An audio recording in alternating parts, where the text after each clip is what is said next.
صاحبان وقار، تو اپنی آوازوں کو بلند کیجیے، حق کے لیے آواز کو اٹھائیے، تاکہ قیامت کے دن جب اللہ تبارک و تعالیٰ آپ سے دریافت فرمائے کہ تم نے کیا کیا تھا، تو آپ کا پروردگار میں تو یہی کر سکتا تھا جو سیدنا امام احمد بن حنبل رضی اللہ عنہ کو جب قید کر دیا گیا، جیل میں بند تھے، جمعے کی اذان ہوئی، وضو کر کے جیل کے دروازے پر آتے کہ جمعہ پڑھنے جا رہا ہوں، جیل کے دروازے پہ گارڈ ہوتا ہے، دربان ہوتا ہے، کہنے لگا آپ کو اجازت نہیں جانے کی، آپ پلٹ جاتے، وہ ہر جمعے کو یہی کرتے، دربان کہتا آپ کو تو پتا ہے کہ آپ جا نہیں سکتے باہر، کہا جو میں کر سکتا تھا وہ تو کروں نا، جو میں کر سکتا تھا، ارے بھائی تم کیا کر سکتے ہو، اپنی زبان کو، سوشل میڈیا کو، اپنی قلم کی طاقت کو استعمال کرو، اور اگر اپنے ساتھیوں کو سمجھاؤ۔ نمبر 3، آپ کا یہ کام ہے وہ ان باقی قوتوں کی جتنی بھی پروڈکشن کا بائیکاٹ کریں۔ الحمدللہ جس دن سے اعلان ہوا، ہم نے اعلان کیا کوئی KFC، کوئی میکڈونلڈ، کوئی پیپسی، کوئی وہ ہم نے کیا ہی نہیں، مرتو نہیں گئے، بلکہ شاید اور اچھی ہو گئی۔ جب اللہ کے رسول کے لیے یہ فضولیات ہم چھوڑتے ہیں تو اللہ تعالیٰ آپ کو قوت ایمانی میں اضافہ فرما دیتا ہے۔ آپ یہ تو سکتے ہیں، آپ نے پڑوس سے جو دکان ہے، جب یہ پروڈکٹ بیچے پہلے نرمی سے سمجھائیے اسے، اس کے بعد فوڈ کی ضرورت نہیں ہے، مارکیٹ کی ضرورت نہیں ہے، پروڈکٹ خریدنا بند کر دیں، اس تمام دکان کا بائیکاٹ پہلے ان کو سمجھائیے کہ جناب آپ یہ پروڈکٹ نہیں رکھے، اس کا بائیکاٹ کریں، اور اگر وہ نہیں تو خریدنا بند کر دیجیے۔ جب دکان کے سیل بند ہوگی تب کو بھی پتہ چل جائے گا کیا ہوگا، پھر قوم بھی کریں گے آپ کے آپ سے۔ اس لیے کہ دنیا کی اصل طاقت معاش سے ہوتی ہے، معاشی قوت جس کی زیادہ طاقتور ہے وہ ہے، لیکن میں یہ سمجھتا ہوں کہ اللہ تبارک و تعالیٰ نے آپ کو یہ معذور پیدا نہیں کیا ہے، معذور نہیں بنایا، بلکہ اللہ تبارک و تعالیٰ نے آپ کو اور آپ کے نامے پر ذمہ داری دی ہے۔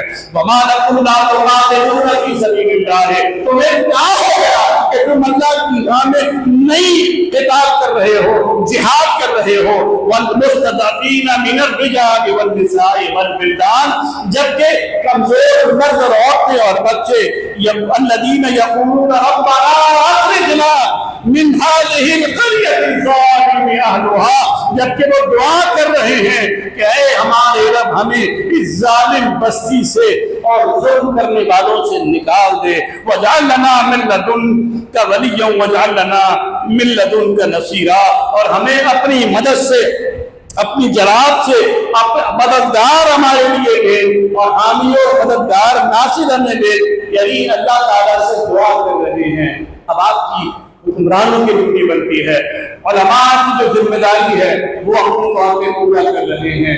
نفاذ کی قوت فوجوں کے پاس ہوتی ہے، کوئی شرم ہوتی ہے، کوئی حیا ہوتی ہے، اور یاد رکھیے وہ تمام پروڈکٹ کا بائیکاٹ اور وہ تمام چیزیں جیسے کہ PSL کے اندر بلندیاں چل رہی ہیں، یاد رکھیے بالکل اس کا بائیکاٹ کیجیے، اس لیے کہ KFC، میکڈونلڈ اور پیپسی کے ذریعے اگر آپ کے پیسے آپ کو نچوڑ کر بچوں کے قتل میں استعمال کیا جا رہا ہے، جینوسائیڈ کے لیے استعمال کیا جا رہا ہے، تو گویا کہ آپ کی سہولت دار ہے۔ اور آپ بھی ہیں اگر آپ پیپسی پیتے ہیں، آپ بھی ہیں اگر آپ میکڈونلڈ کھاتے ہیں، آپ بھی ہیں اگر آپ KFC کھا رہے ہیں، آپ بھی ہیں اگر آپ 7 اپ پی رہے ہیں، آپ بھی ہیں اگر آپ اسرائیلی ایون اپنے شہری کے لیے آپ جگر کا استعمال کر رہے ہیں، اس کا مطلب ہے آپ اس کام میں برابر کے شریک ہیں۔ تو آپ کا پیسہ بچوں کے قتل کے لیے استعمال ہو رہا ہے، اس چیز کو ذہن میں رکھیں۔ اور حکمرانوں کو اگر شرم ہوگی تو انہیں معلوم ہوگا، جھوٹ بولنے کی بجائے وہ بتاتے قوم کو کہ ہر سال ان کمپنیوں کے ذریعے بلینز آف ڈالر پاکستانی جناب عالی ان کمپنیوں کو جا رہا ہے، بلینز آف ڈالر۔ لکھنے سے کیا ہوتا ہے؟ لا الہ الا اللہ محمد رسول اللہ۔ بلینز آف ڈالر پاکستان کے میرے اور آپ کے پیسے کنورٹ ہو کے جا رہے ہیں، کیوں روایت کیوں دی جاتی ہے؟ شرم مقتول کو مگر نہیں آتی۔ ہمارا کام تو وہی ہے کہ ہم اپنے رب کے پیغام آپ تک پہنچائیں۔ وَمَا عَلَيْنَا إِلَّا الْبَلَاغُ الْمُبِينُ، ہمارے ذمے پیغام کو پہنچانا ہے، جو ہم سے ہو رہا ہے الحمدللہ کرنے کی کوشش کر رہے ہیں، اور جو آپ سے ہو سکتا ہے اس کی کوشش کیجیے۔ معاشی بائیکاٹ سے بہتر کوئی اور حل عوام کے لیے نہیں ہے، لیکن توڑ پھوڑ کرنا، جلانا، جلاؤ گھلاؤ کرنا یہ مناسب بات نہیں۔ لینے چھوڑ دیجیے، کھانے چھوڑ دیجیے، ان دکانوں کو بائیکاٹ کیجیے جہاں وہ بھی چیزیں بک رہی ہیں۔ اور پتہ چل جائے گا کیا ہو. اللہ تعالیٰ میرا آپ کو ہم سب کا ناصر ہو. رب العالمین ہمیں بھی کوئی مددگار بنا دے, ہمیں بھی کوئی اللہ رب العالمین جو ہے ناصر بنا دے. جو دعائیں وہ کر رہے ہیں ہو سکتا ہے کہ شاید یہ ہمارے لیے ہو رہی ہوں. اللہ تبارک و تعالیٰ اپنے حصے کا کام کرنے کے ہم سب کو توفیق عطا فرمائے. وصلی اللہ علیہ وسلم سیدنا محمد.